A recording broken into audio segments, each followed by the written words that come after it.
मैं तो भारत में आज तक किसी को भी नहीं छोड़ा। मैं गलत काम करता नहीं हूं। कोई गलत काम हमारे खिलाफ में करता तो किसी को भी नहीं छोड़ता। अगर वो मेरे अनुसूचित जाति का आदमी है और गलत करता है तो भी मैं किसी को नहीं बख्शा हूं आज तक। तो जो लोग विरोध कर रहे हैं, अगर मान लो अनुसूचित जाति के लोग विरोध कर रहे हैं, पुलिस वाले विरोध कर रहे हैं, तो उनके खिलाफ हम एट्रोसिटीज का केस दाखिल करेंगे, क्योंकि हमारे पास सारी एविडेंस है। पुलिस वालों के खिलाफ एट्रोसिटीज का केस दाखिल करेंगे। दूसरी बात, पवार सर के खिलाफ में जो एट्रोसिटीज का केस दाखिल किया गया है, मैं राष्ट्रीय अध्यक्ष होने के हैसियत से सारा डाटा और सारा तथ्य छानबीन करने के आधार पर कह रहा हूं, झूठा मामला है।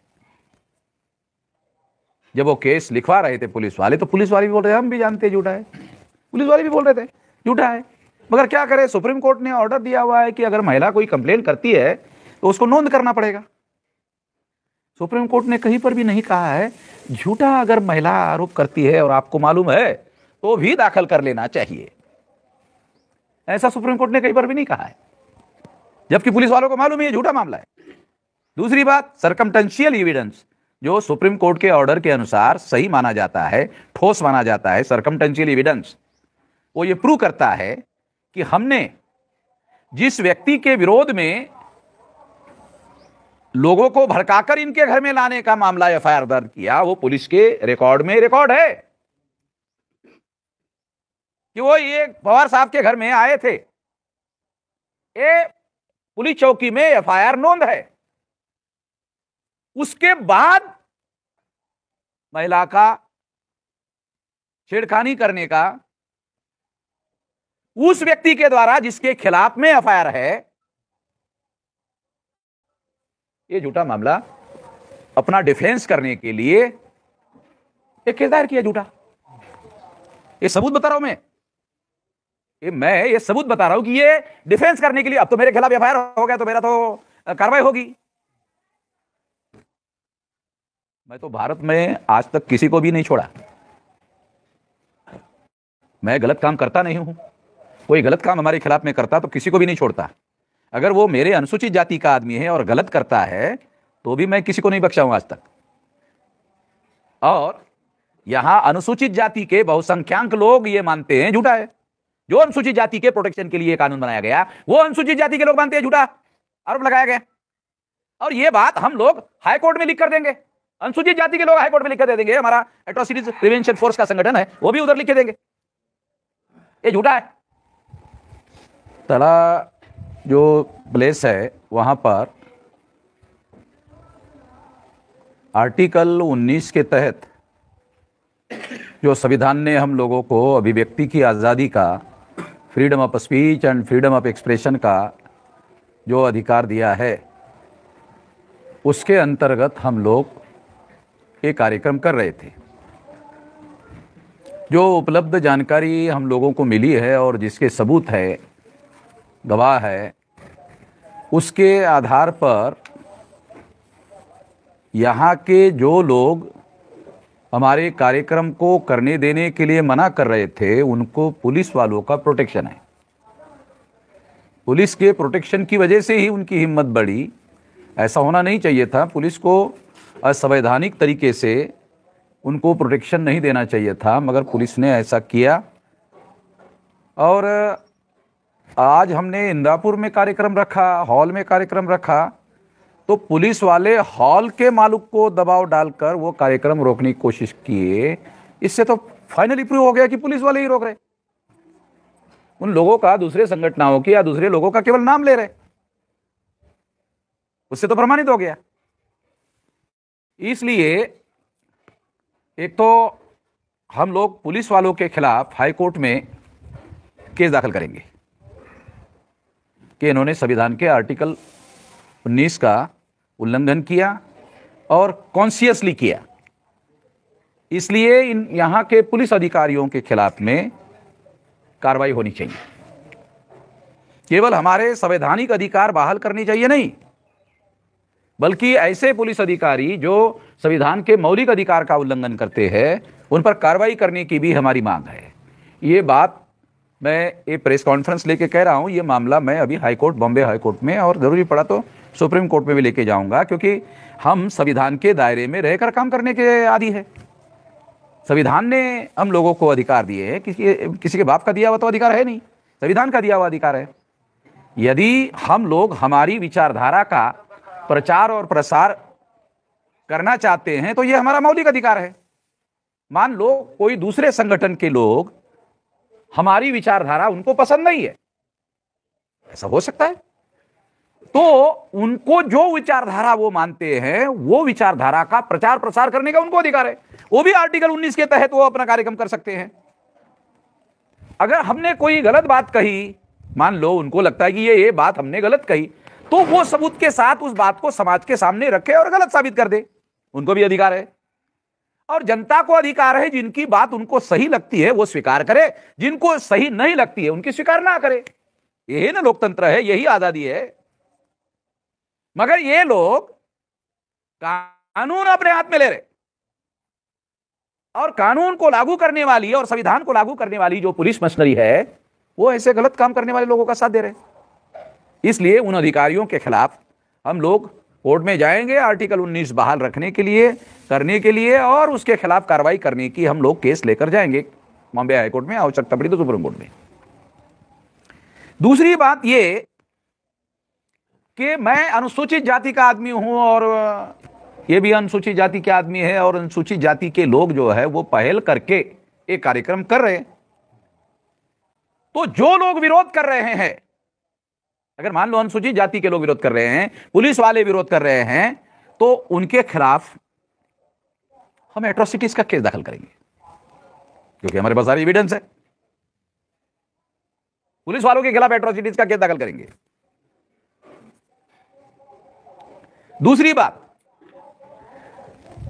पवार सर के खिलाफ में जो एट्रोसिटीज का केस दाखिल किया गया है, मैं राष्ट्रीय अध्यक्ष होने के हैसियत से सारा डाटा और सारा तथ्य छानबीन करने के आधार पर कह रहा हूं, झूठा मामला है।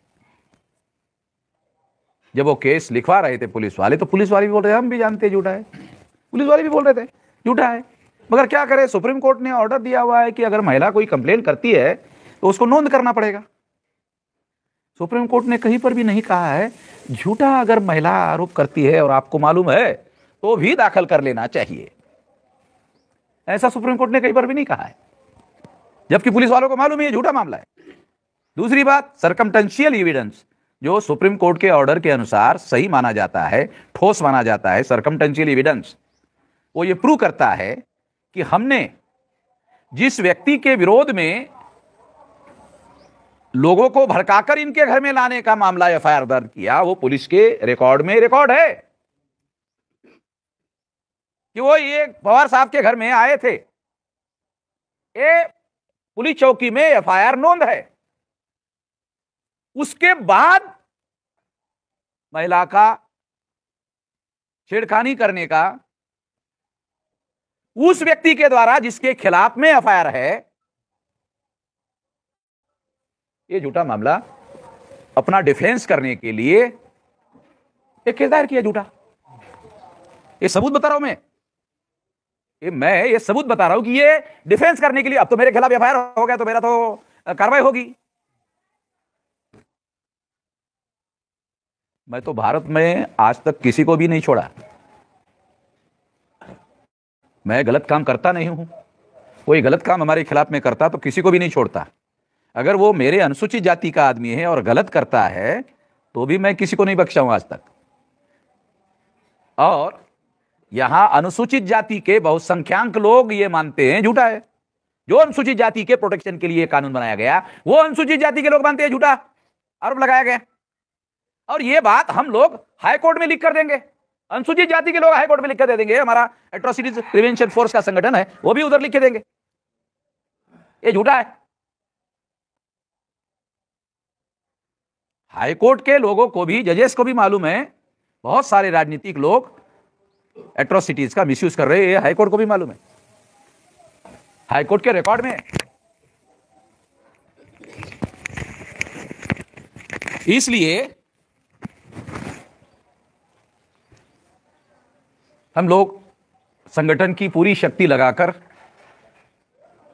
आर्टिकल 19 यानी संविधान की रक्षा करने के लिए सारी ताकत, सारी शक्ति लगाएंगे। हरियाणा की बीजेपी गवर्नमेंट ने, यहां भी बीजेपी की सरकार है, हरियाणा की बीजेपी गवर्नमेंट ने हमको वहां कार्यक्रम करने नहीं दिया था। कहां? रोहतक में। तो हमने वो कार्यक्रम दिल्ली में किया और वहां मैंने अनाउंस किया कि आरएसएस के हेडक्वार्टर पर, क्योंकि ये आरएसएस की पैदा की हुई औलाद है जो संविधान की शपथ लेकर सरकार बनाती है, मगर सरकार बनने के बाद संविधान के विरोध में काम करती है। तो ये आरएसएस के लोगों के द्वारा पैदा की हुई औलाद है। तो इसलिए आरएसएस ने इस तरह के लोग पैदा किए हैं, इसलिए उनके हेडक्वार्टर पर प्रोटेस्ट मार्च लेके जाएंगे 1 लाख लोगों का। 3.5 लाख लोग ऑल इंडिया से आए थे और 1 लाख लोग नागपुर से अकोला तक 200 किलोमीटर तक गाड़ियां हमारी रुकी हुई थी, आने नहीं दिया। तो इसलिए उस वक्त अगर हमने 3.5 लाख लोग और 1 लाख लोग अकोला तक हमने खड़े किए थे संविधान की रक्षा करने के लिए, मैं दोबारा ऐलान करता हूं कि तड़ा में जिन पुलिस वालों ने ये कार्यक्रम करने नहीं दिया, उन लोगों के विरोध में और सरकार के विरोध में 1 लाख लोग हम तड़ा में लाएंगे। अब ये मुझे मालूम नहीं कि 1 लाख लोग यहाँ खड़े कहाँ से रहेंगे, इतनी यहाँ प्रशासन की और जगह की ताकत है कि नहीं, मगर इतने लोग हम लाएंगे। वहाँ नागपुर में भी 1 लाख लोग कहा था, वो 3.5 आए थे। तो ये यहाँ लोग आएंगे ऑल इंडिया के, केवल महाराष्ट्र के नहीं आएंगे, ऑल इंडिया के आएंगे। और इससे जो भी लॉ एंड ऑर्डर की सिचुएशन पैदा होगी, जो भी परिस्थितियाँ बिगड़ेगी, उसके लिए यहाँ के पुलिस प्रशासन और तहसीलदार और जो अथॉरिटी है वो जिम्मेदार होंगे। रहा बीजेपी की सरकार ने, क्योंकि संविधान की रक्षा, संविधान की शपथ लेकर वो कर रहे, तो अगर वो संविधान पर अमल करने का काम नहीं कर रहे हैं तो एक और काम हम करेंगे कि अभी 2 जगह बाई इलेक्शन है महाराष्ट्र में, है ना, बाई इलेक्शन है कि नहीं, एक कस्बा में और पिंपरी चिंचवड़ में। तो हम पूरी ताकत लगाकर बीजेपी को हरवाएंगे। ये भी हमारे पास हथियार है संविधान की रक्षा करने के लिए। अगर 2 बाई इलेक्शन में अगर बीजेपी चुनाव हार जाती है तो 2024 के चुनाव में 48 लोकसभा में से 48 लोकसभा में वो एक भी जगह चुनाव जीत नहीं पाएंगे, क्योंकि हमारे पास महाराष्ट्र में बैलेंसिंग पावर के वोट है। बैलेंसिंग पावर का क्या मतलब है कि हम अपने वोटों के आधार पर एक भी सीट नहीं जीत सकते। जो सच है वो बता रहा हूं, हमारे वोट के सपोर्ट के आधार पर हम एक भी सीट लोकसभा में नहीं जीत सकते। ये हमारी ताकत है, ज्यादा नहीं है, मतलब छोटी ताकत है, मगर हरवा सकते हैं, जिसको चाहे उसको हरवा सकते हैं, इतनी ताकत है। लोकसभा में 25-30 लाख वोट होते हैं, अगर 2% वोट 30 लाख में इधर उधर गए तो 60,000 हो जाते हैं।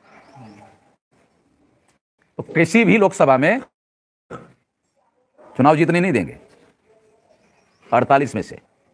उसका टेस्ट जो है हम इधर ये जो बाई इलेक्शन है इसमें करेंगे, पूरी ताकत लगाकर उनको हरवाएंगे। ये भी काम करेंगे, क्योंकि ये अधिकारी अपने बल पर नहीं कर रहे हैं, सरकार के इशारे पर ही कर रहे हैं। अगर सरकार के इशारे पर नहीं कर रहे तो हाईकोर्ट देख लेगी। तमिलनाडु के एसपी ने हम लोगों को परमिशन इनकार किया था, तो हाईकोर्ट ने कहा कि 72 घंटे में परमिशन दे दो। ऑर्डर की कॉपी है अभी, तमिलनाडु हाईकोर्ट ने ऑर्डर दिया। ये मौलिक अधिकार है, फंडामेंटल राइट है, ये किसी को रोकने का अधिकार नहीं है। अभी बॉम्बे में कोई हिंदू सेना नाम के संगठन ने मोर्चा निकाला था, तो मुसलमान सुप्रीम कोर्ट में गए कि ये हमारे विरोध में घृणा अभियान चला रहे हैं, हेट स्पीच करने वाले हैं ये लोग। तो सुप्रीम कोर्ट ने राज्य सरकार को ऑर्डर दिया कि उनके हेट पर पाबंदी लगाई जाए और उनको मोर्चा निकालने की इजाजत दिया जाए। है, समझ में आया? मोर्चा निकालने के लिए रोका नहीं सुप्रीम कोर्ट ने, ये तो अधिकार है, मगर उनको क्या अधिकार नहीं है? किसी के विरोध में घृणा फैलाने का अधिकार नहीं, तो उसको रोक लगाया जाता है। बराबर है, सुप्रीम कोर्ट ने संतुलन बनाया। ये घृणा फैलाने का अधिकार नहीं है, उसको रोक लगाया जाता है, राज्य सरकार इंश्योर करे, मगर उनको मोर्चा निकालने दिया जाए। हाँ, इसको बोलते हैं न्याय। तो ये न्याय ऐसे होना चाहिए था। अगर मान लो किसी को ये लोग कहते कि वो विलास खराज जो है बहुत जहाल बोलते हैं, है? तो ठीक है, फिर वामन मेश्राम तो वो तो उससे भी जहाल बोलते हैं, ऐसा बोलते हैं, बोल रहे। और क्या बोलते हैं, प्रशंसा करते। लोकमान्य तिलक बहुत जहाल थे, इसी वजह से आजादी मिली, इसलिए हम उनको महान मानते। तो वो जहाल थे इसलिए महान थे और इस वजह से आजादी मिली। फिर वामन मेश्राम कैसे गलत है? क्या बोल रहा हूं? जहाल का क्या मतलब है भाई? विचारधारा का प्रचार और प्रसार संविधान के दायरे के अंदर अगर हम जहाल है तो संविधान कहता है इतना तो है, संविधान के दायरे के अंदर जहाल है तो इतना तो अधिकार है। अगर हम किसी के विरोध में अगर गलत बोल रहे हैं, कानून के विरोध में, संविधान के विरोध में गलत बोल रहे हैं, तो फिर पुलिस वालों के पास अधिकार है हमारे खिलाफ एफआईआर दाखिल करें। और हमने गलत नहीं बोला, संविधान के दायरे में बोला, हम हाई कोर्ट में प्रूव करेंगे। जो देश में कानून और संविधान लागू है उसके अनुसार काम होना चाहिए। किसी को कानून हाथ में लेने का, किसी संगठन को कानून हाथ में लेने का अधिकार नहीं है। अगर संगठन को ही हाथ में लेने का अधिकार है तो फिर पुलिस वालों की क्या जरूरत है, प्रशासन की क्या जरूरत है? ये मैं कहना चाहता हूं। इस संबंध में अगर किसी को कुछ पूछना है तो मैं उसका जवाब दूंगा। आपका कहना है कि आप संविधान के दायरे में रहकर ये प्रोग्राम ले रहे हैं, पुलिस प्रशासन द्वारा ये परमिशन नहीं दिया, इसकी क्या वजह लगती है आपको? ये पॉलिटिकल जो लोग हैं, पॉलिटिकल प्रेशर के तहत अधिकारी लोग काम कर रहे हैं।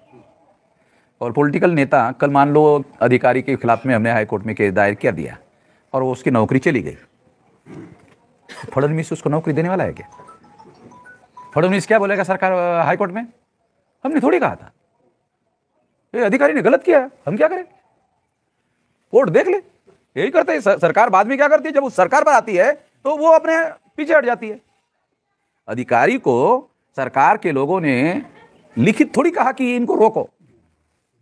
हेलो इंस्पेक्टर साहब, जरा वामन मेश्राम को रोको, तो वो विलास खरात को रोको, तो ठीक है रोकते है। ऐसे होता ना, कोई सरकार ने लिख कर नहीं दिया। क्यों? सरकार के पास ऐसा लिख कर देने का अधिकारी नहीं है, वकील साहब, है ऐसा कोई अधिकार नहीं है। और जितनी बातें मैंने कहा, ये हाई कोर्ट के लॉयर बैठे हुए, इनके सामने बोल रहा हूं। मैं सुप्रीम कोर्ट और हाई कोर्ट में केसेस लड़ता हूं तो मुझे अनुभव है। आप कुछ पूछना चाहते हैं?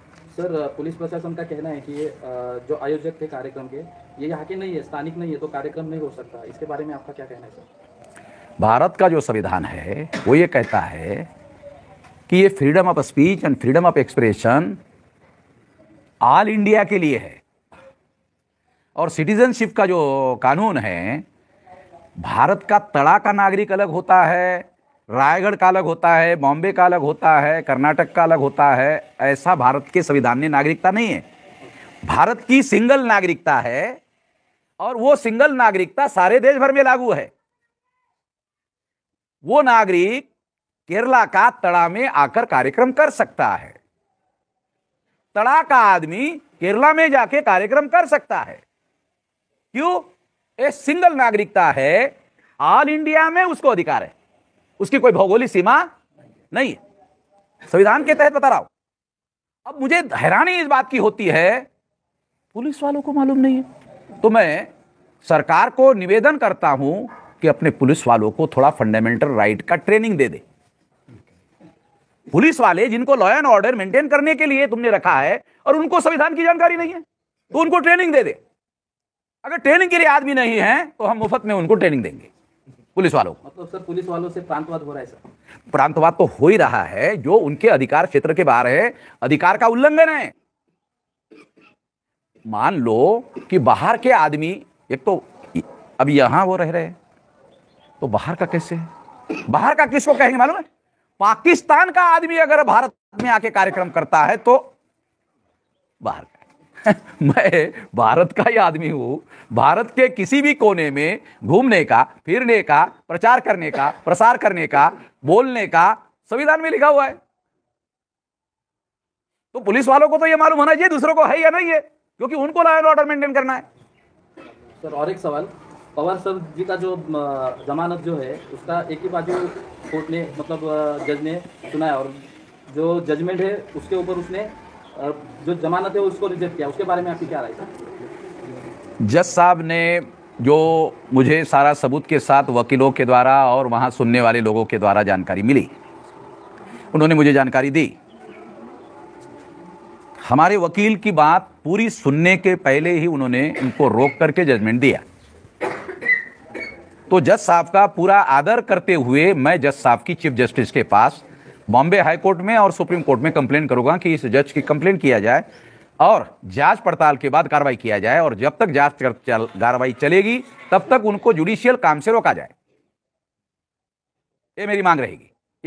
ये अभी पत्रकार परिषद में ये कह रहा हूं कि मैं डिस्ट्रिक्ट जज के खिलाफ में पूरा आदर करते हुए कि उन्होंने हमारे वकील को पूरा आर्गुमेंट करने नहीं दिया।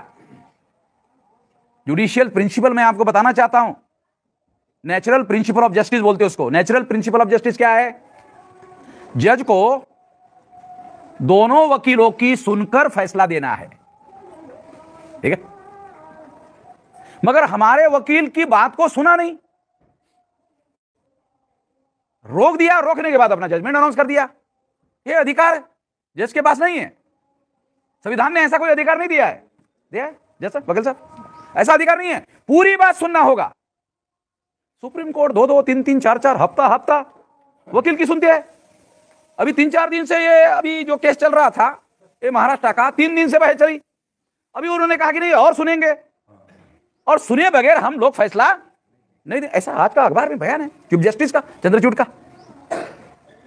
इसका मतलब यह है कि जज के पास सुनवाई करने के बाद ही फैसला करने का अधिकार है, पूरी सुनवाई के पहले फैसला करने का अधिकार नहीं है। यहां के डिस्ट्रिक्ट जज ने यह गलत काम किया। इस गलत काम के विरोध में मैं चीफ जस्टिस जो बॉम्बे हाई कोर्ट का है और सुप्रीम कोर्ट का है उसमें कंप्लेंट करूंगा।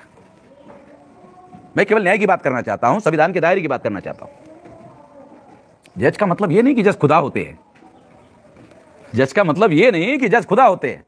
जज को खुदा की तरह व्यवहार नहीं करना चाहिए कि वो नियंता है सभी लोगों के। लोकतंत्र में नियंता नहीं माना जा सकता। हम मानने के लिए तैयार नहीं इस बात को, हम संविधान को मानेंगे। सर मेरा एक आखिरी सवाल है। आपके कार्यक्रम पत्रिका में एक सब्जेक्ट लगा है कि हाल ही में एक मामला खड़ा हुआ है कि छत्रपति शिवाजी महाराज के जन्म तारीख का क्या हो सकता है महाराष्ट्र गवर्नमेंट और यहाँ के प्रशासन ने उस सब्जेक्ट को आधार बनाकर आपको विरोध किया होगा? मेरा कहना यह है कि तारीख के संबंध में शुरू से विवाद है। तारीख के संबंध में शुरू से विवाद है, और जो एक्सपर्ट लोग थे उन्होंने कहा कि ये हमारा राज्य सरकार ने जो कमेटी बनाई, हमारा एकमत नहीं हो रहा है। तो राज्य सरकार की कमेटी वाले बोल रहे हैं हमारा आपस में एकमत नहीं हो रहा है। कुछ लोग बोल रहे कुछ और बोल रहे हैं, तो उनकी आपस में सहमति नहीं बनी। तो राज्य सरकार ने कहा टेम्पररी शिवाजी महाराज का जन्मदिन मनाने के लिए कोई तारीख तो बता दो हमको, टेम्पररी, बाद में फैसला करेंगे। तो टेम्पररी बरोबर शब्द बरोबर समारंभाच्या सोयीसाठी एखादी तारीख द्या।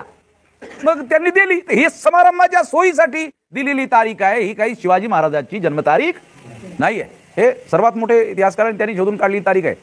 मग त्यांचं म्हणणं असं आहे की 8 एप्रिल आहे। चला, यांच्याजवळ कितीतरी पुरावे यांनी गोळा केले। मग आता प्रश्न कसा आहे, इतिहासामध्ये लोकांना आपलं म्हणणं मांडण्याचा अधिकार आहे ना, डिक्टेशन करण्याचा अधिकार नाही, डिक्टेट करण्याचा। आम्ही म्हणतो तेच, अरे पण हे तारीखच तुम्ही समारंभाच्या सोयीसाठी घेतलेली आहे। म्हणून ही तारीख 8 एप्रिल आहे असं काही लोकांचं म्हणणं आहे, इतिहासकारांचं म्हणणं आहे। त्यांना त्यांचं म्हणणं मांडू देण्याचा अधिकार आहे, घटनात्मक अधिकार आहे। जी तारीख देण्यात आलेली आहे समारंभाच्या सोयीसाठी, त्यामुळे मा जिजाऊची बदनामी होते असा आमच्याजवळ पुरावे आहेत, आणि 8 एप्रिलमुळे बदनामी होत नाही। ज्या लोकांनी समारंभासाठी ती तारीख दिली त्या लोकांचा आयुष्यभर शिवाजी महाराजांची वाद होता, आणि त्याच लोकांनी खोट्या गोष्टी प्रचारामध्ये आणल्यात, त्याच लोकांनी बाब बदलवण्याचा प्रयत्न केला। हा बाब बदलवण्याचा प्रकार जो आहे तो शिवाजी महाराजांची बदनामी करण्याचा प्रयत्न आहे। आम्ही ते सत्य लोकांच्या समोर मांडू इच्छितो, तो मांडण्याचा आम्हाला अधिकार आहे।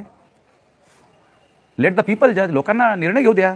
लोकशाहीमध्ये लोकांना निर्णय घेण्याचा अधिकार आहे, पण यामध्ये सरकार जर मत असेल तर एक्सपर्ट लोकांनी घ्यावा। तर हे सर्वात मोठे आजच्या तारखेचे एक्सपर्ट आहेत। त्यावेळेस कमिटीचे जे एक्सपर्ट होते ते ब्राह्मण होते, हे बहुजन आहेत।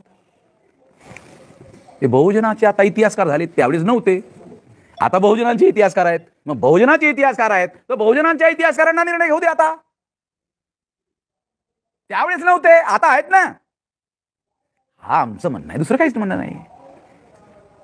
आमचं काही हे म्हणणं नाही आहे की हीच तारीख आहे. आमचं म्हणणं आहे की आता नवे डॉक्युमेंट जे उपलब्ध झालेले आहेत, सरकारने नवी कमिटी निर्माण करावी, नवे पुरावे गोळा करावेत, नवी कमिटी बनवावी, त्यामध्ये बहुजनांच्या लोकांची भरती करावी, एक ब्राह्मण सुद्धा घ्यावा. त्यावेळेस सर्वच होते. तेच आता आमचं असं म्हणणं आहे की एकही ब्राह्मणाला घेऊ नका. नाही घ्या, पण एक घ्या. बहुजनाच्या हिशोबानं त्यांची संख्या द्या.